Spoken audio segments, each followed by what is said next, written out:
জয়গুরু।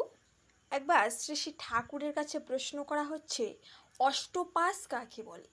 শ্রী শ্রী ঠাকুর বলছেন, ঘৃণা, লজ্জা, মান, অপমান, মোহ, দম্ভ, দেশ আর খরতা বা ক্রূরতা, এগুলোকেই বলে অষ্টপাশ। অষ্টপাশ মানুষকে সহজ হতে দেয় না, তার স্বাভাবিক চলনাকে নিরুদ্ধ করে রাখে। নিজেদের প্রাণ খোলা নয়, তাই মানুষেরও প্রাণ খুলতে পারে না, আড়ষ্ট রকমে চলে। ওগুলিও চারিত্রিক গলদেরই পরিচয় দেয়। ওগুলি তাড়াতে না পারা মানেই দুর্বলতা। অমনতর দুর্বলতা পুষে রাখলে সেবাও ঠিকমতো দেয়া হয় না, কারণ সেবার প্রধান জিনিস হলো মানুষের মনকে চাঙ্গা করা। ভিতর বুঁদে যারা, মন খোলা নয় যারা, তারা মানুষকে স্ফূর্তি দেবে কিভাবে? তাই তাদের সেবাও হয় না। আবার অষ্টপাশের দরুন চাইতেও পারে না এমনভাবে যাতে মানুষ উল্লাসিত হয়ে ওঠে। তাই অষ্টপাশ তাড়ানোই লাগে।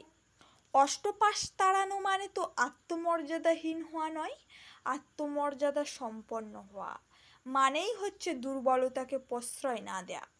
পিতৃপুরুষের গৌরববোধ নিজের ভেতর জাগ্রত রাখা, তাদের গরিমা ক্ষুণ্ণ হয় এমনতর কাজ করতে লজ্জা, ঘৃণা ও অপমান বোধ করা, এগুলি হলো মানুষের সুসংস্কারের লক্ষণ।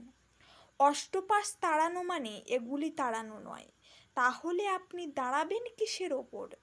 কিন্তু আপনি এমএ পাশ করেছেন বলে যদি একজন ব্রাহ্মণকে প্রণাম করতে লজ্জা বোধ করেন, সেটা কিন্তু আপনার আত্মমর্যাদা বা বংশমর্যাদার দ্যোতক নয়, বরং দেবদ্বিজে ভক্তি, যেটা কিনা আপনার পরিবারের বৈশিষ্ট্য। তা থেকে ব্যতিক্রান্ত হলেন আপনি। মানুষের সেবা করতে সর্বাগ্রে নিজের চরিত্র গঠন করা দরকার।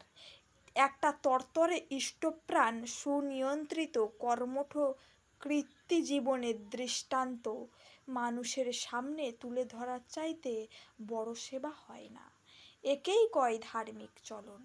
এই ধার্মিক চলন যেখানে পরিবেশ, সেখানে ধর্ম সেজে ওঠে। জয় গুরু।